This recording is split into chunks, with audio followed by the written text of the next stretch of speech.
Assalamualaikum warahmatullahi wabarakatuh. Hai teman-teman semuanya, perkenalkan saya Nurul Hatimah Muin dari kelas PM03 dengan NIM 184704136, Program Studi Pendidikan Guru Sekolah Dasar, Fakultas Ilmu Pendidikan, Universitas Negeri Makassar. Saya akan membahas materi terkait hutan. Teman-teman, apakah kalian tahu apa itu hutan? Hutan merupakan suatu kumpulan tumbuhan dan juga tanaman, terutama pepohonan atau tumbuhan berkayu lainnya, yang menempati daerah yang cukup luas. Hutan adalah bentuk kehidupan yang tersebar di seluruh dunia. Hutan menurut Undang-Undang tentang Kehutanan Nomor 41 Tahun 1999 adalah suatu kesatuan ekosistem berupa hamparan lahan yang berisi sumber daya alam hayati yang didominasi pepohonan dalam persekutuan alam lingkungannya yang satu dengan yang lainnya tidak dapat dipisahkan. Selanjutnya, jenis-jenis hutan di Indonesia. Jenis-jenis hutan di Indonesia berdasarkan biogeografi terbagi atas 3. Yang pertama, kawasan paparan Sunda. Paparan Sunda adalah lempeng bumi yang bergerak dari kawasan oriental dan berada di sisi barat garis Wallace. Yang kedua, kawasan paparan Sahul. Paparan Sahul adalah lempeng bumi yang bergerak dari kawasan benua Australia dan berada di sisi timur garis Weber. Yang ketiga, kawasan Wallace. Wallace merupakan wilayah yang kaya akan keragaman hayati di Indonesia. Kawasan ini mencakup daerah Sulawesi, Kepulauan Sunda Kecil atau Nusa Tenggara, dan Kepulauan Maluku. Selanjutnya, jenis-jenis hutan berdasarkan iklim terbagi atas hutan hujan tropis. Hutan hujan tropis ini tentunya sudah tidak asing lagi bagi kita. Ya, karena hutan hujan tropis ini merupakan jenis hutan yang banyak terdapat di Indonesia. Hutan hujan tropis ini adalah hutan khas daerah yang memiliki iklim tropis. Selanjutnya, hutan musim. Hutan musim merupakan hutan yang keberadaannya dipengaruhi oleh musim yang sedang berlangsung di suatu daerah. Hutan musim ini ditumbuhi oleh pepohonan yang dipengaruhi oleh musimnya pula. Wilayah di Indonesia yang mempunyai hutan musim ini antara lain ialah Pulau Jawa, Jawa Timur, Sulawesi Selatan, dan juga wilayah Nusa Tenggara. Selanjutnya, hutan sabana. Hutan sabana merupakan wilayah padang rumput yang dikelilingi pepohonan serta banyak terdapat semak belukar. Umumnya, hutan sabana ini banyak dijumpai di Nusa Tenggara. Selanjutnya, stepa. Stepa ini mirip atau hampir sama dengan hutan sabana. Stepa merupakan padang rumput atau wilayah semi gurun yang ditutupi oleh rumput. Hal yang membedakan stepa dengan sabana ialah tidak adanya pepohonan yang menyelingi padang rumput yang tumbuh. Umumnya, stepa ini banyak dijumpai di Nusa Tenggara Timur. Selanjutnya, jenis hutan berdasarkan terbentuknya. Yang pertama, hutan primer. Hutan primer adalah hutan alam yang masih alami atau perawan dan belum pernah dilakukan penebangan hingga habis. Yang kedua, hutan sekunder. Hutan sekunder ialah bekas hutan alam yang telah ditebang, kemudian kembali tumbuh menjadi hutan baik secara alami dan secara buatan atau budidaya manusia.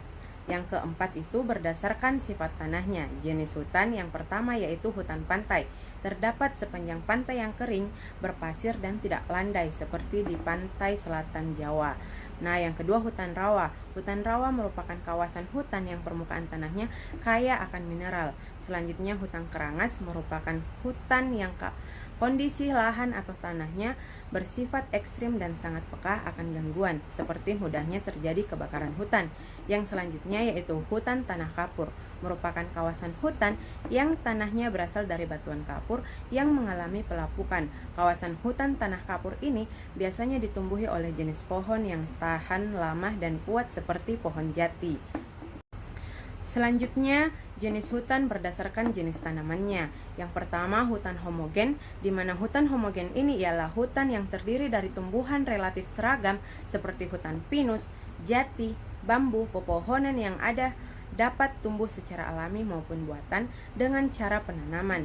Selanjutnya, hutan heterogen, di mana hutan ini ialah hutan yang terdiri dari berbagai jenis tumbuhan dan tidak ada tumbuhan yang mendominasi populasinya di dalam hutan tersebut. Selanjutnya, jenis hutan berdasarkan fungsinya.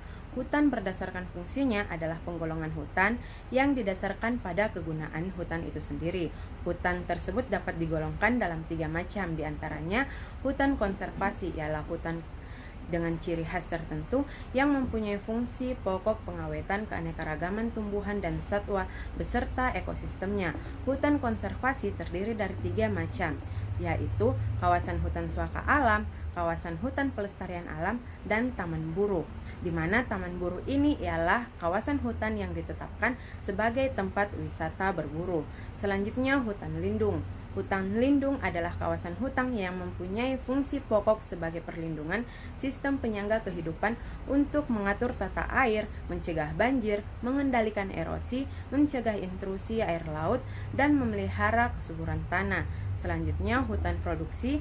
Hutan produksi adalah kawasan hutan yang mempunyai fungsi pokok memproduksi hasil hutan. Selanjutnya ialah deforestasi dan degradasi hutan. Yang pertama, kebakaran hutan. Kebakaran hutan ialah terbakarnya suatu yang menimbulkan bahaya atau mendatangkan bencana.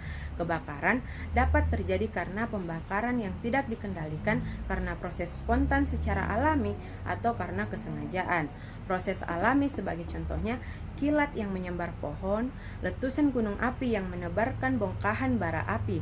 Kebakaran yang terjadi akibat kesengajaan manusia dikarenakan oleh beberapa kegiatan seperti kegiatan ladang, perkebunan, hutan tanaman industri, penyiapan lahan untuk ternak sapi, dan lain sebagainya. Yang kedua, bentuk kerusakan hutan. Kebakaran hutan, penebangan liar, longsor, tanah tandus, dan illegal logging merupakan bentuk kerusakan hutan. Yang ketiga, faktor penyebab kerusakan hutan. Beberapa faktor penyebab terjadinya kerusakan hutan. Yang pertama, illegal logging, di mana penebangan yang terjadi di suatu kawasan hutan secara liar. Selanjutnya, kebakaran hutan. Kebakaran hutan kebanyakan terjadi akibat faktor kesengajaan. Adanya pihak yang tidak bertanggung jawab sengaja membakar hutan untuk kepentingan pribadinya.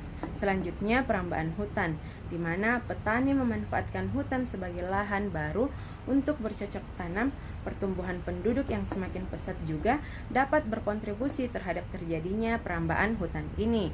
Selanjutnya, serangan hama dan penyakit. Sejumlah populasi hama yang meledak bisa menyebabkan rusaknya hutan. Selanjutnya, kerusakan hutan akibat alam. Kerusakan hutan akibat alam atau natural disaster adalah salah satu faktor terjadinya kerusakan itu di mana terjadi peristiwa alam yang membuat hutan menjadi rusak. Salah satu contohnya seperti tanah longsor. Nah, selanjutnya konsep hutan kota. Hutan kota adalah kawasan yang ditutupi oleh pepohonan yang dibiarkan tumbuh secara alami menyerupai hutan, tidak tertata seperti taman, dan lokasinya berada di dalam atau sekitar perkotaan. Hutan kota ini bermanfaat untuk mengurangi degradasi lingkungan kota yang diakibatkan oleh akses negatif pembangunan.